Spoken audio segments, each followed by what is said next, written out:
Tua was great job by Dan Le Batard. He got Tua on, and several years ago we told you guys that Flo was having his crazy ways through the building, and I kept telling you guys that shit was going on that wasn't good, and told you that he didn't want Tua, and obviously he wanted to go after Watson. And when the owner wanted to go after Breeze, he didn't want to go.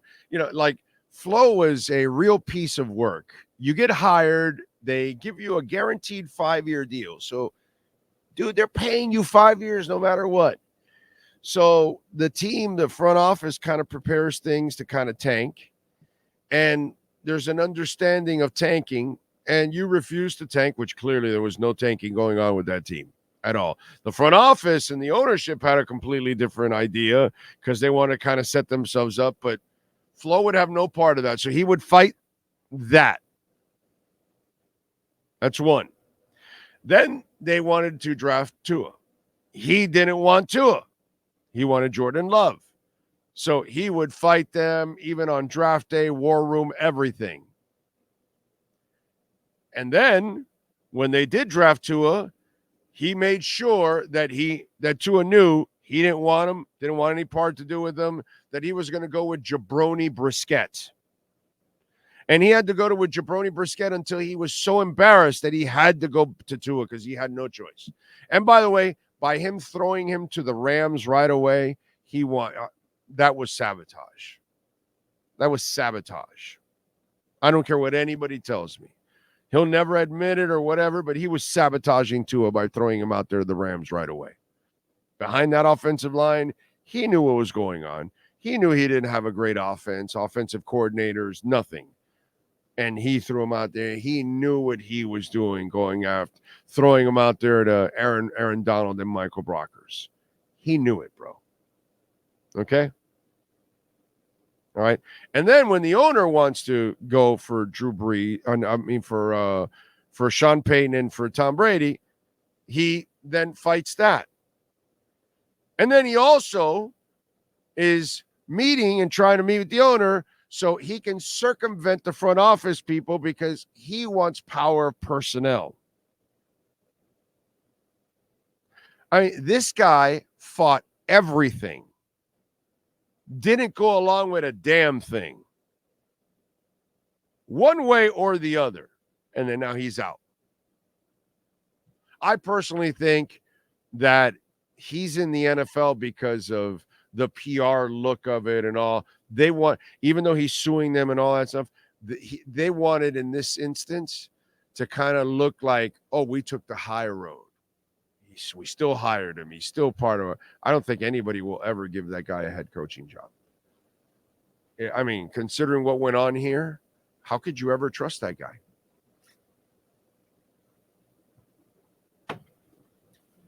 So Tua, we were the only media in the entire world that told you what Flo was doing and how much he didn't want Tua. And finally, Tua opened up and flat out said exactly what was going on, plain and simple. Sean Stanley, sir, play Tua Tagovailoa on Dan Le Batard's show. Can you explain to us the difference in practical terms between having a coach who did believe in you the way that he did and the difference between that and what was happening with Flores? Yeah. Well, to put it in simplest terms, if you woke up every morning and I told you you suck at what you did, that you don't belong doing what you do, that you shouldn't be here, that this guy should be here, that you haven't earned this right, and then you have somebody else come in and tell you, dude, you are the best fit for this. Like, you are accurate, you are the best whatever, you are this, you are that. Like, how would it make you feel listening to one or the other? You see what I'm saying? And then you hear it, regardless of what it is, the good or the bad. And you hear it more and more, you start to actually believe that. I don't care who you are. You could be the president of the United States. You have a terrible person that's telling you things that you don't want to hear, or that you probably shouldn't be hearing. You're going to start to believe that about yourself. And so that's sort of like what ended up happening. And it was, I mean, it's basically been, 2 years of training that out of not just me, but, a couple of the guys as well that have been here since my rookie year all the way till now. You can go back a few years back, and Sean knows it because he was here and he heard it and saw it. And I talked about this. I gave these examples again. Go and buy a dog. Don't give it any love. Just throw it in a corner and just throw a plate there and never pet it, never give it any love. See how that dog matures. Have a child. Give it no love. Tell your child constantly that they suck. They can't do anything. Tell your employees constantly that they suck and they can't do anything. Why don't you don't give any water to your flower and plants. Don't give them any light. Don't give any attention to your wife. Tell her she's terrible. Tell her she can't cook. Tell her she's useless. Tell me what relationship works without nurturing. I gave you these examples while he was doing this behind the scenes. You remember that, right, Sean? Remember me saying exactly those examples? Gave those exact examples. What relationship survives without it being nurtured? None. And you're not going to build any kind of morale. Have you seen the Russian troops? I don't know if you guys follow what's going on, but it's like they're giving up like it's going out of style. Why do you think that is? You think they were put on those firing lines by their own will? You think they're being treated right? Yeah, no, probably not. There's videos. They don't have food. They don't have this. They don't have that. They don't have the equipment, all that kind of stuff.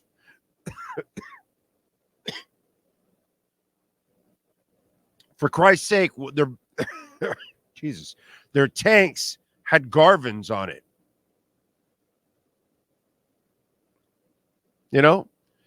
So every relationship has to be nurtured. Doesn't matter what it is. And if you're just going to berate somebody the entire time, that person's not going to feel good about themselves ever. And especially when you have an agenda, when it's agenda driven.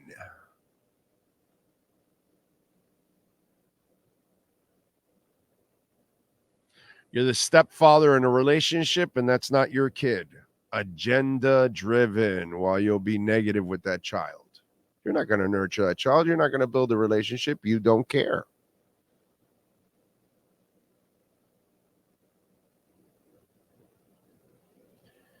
So that makes it even worse. And it's good that Tua talks about it because people need to know. It's not easy what that man went through the first couple of years. You're coming off a serious hip injury, and you have rehab to the point that you're ready within 9 months to get body slammed by Michael Brockers. It takes a special dude to go through what Tua has gone through his first couple of years and to bust through and play well, and have confidence. You saw David Carr, who physically got beat down and was never able to recover from it. Those of you that aren't old enough, you won't know about that. But sometimes players have failures or things happen and they don't recover from it and they're not able to come back. Mentally, they're not strong enough to survive it. Nick Anderson missed a couple of free throws in a key finals and was never the same player again. And he was an all-star caliber player up until that moment right there. And we've watched Rick Ankiel, and we've watched, God, what's the name of the guy that was with the Twins and the Yankees that he had some issues? But, over the years, we've watched players that lose it, or they have a lot of failure, and then and by the way, Tua didn't even fail with Flo. Flo hated him, couldn't stand him, didn't want him, and Tua still won more than he lost, and Tua still threw more touchdowns than interceptions. Of course, the haters won't look at that way, but you have a guy that is practically scheming against you, and you're still winning, and you're still overcoming, and you're still splitting the safeties on 4th and 7 against the Patriots downfield. That's all right. That's all right. You're still coming off the bench and beating the Ravens on a week that you didn't practice and you weren't wanted. Yeah,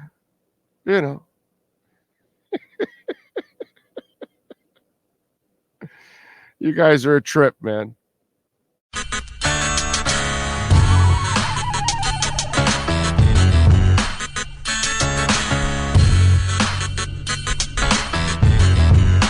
This is the Big O Show.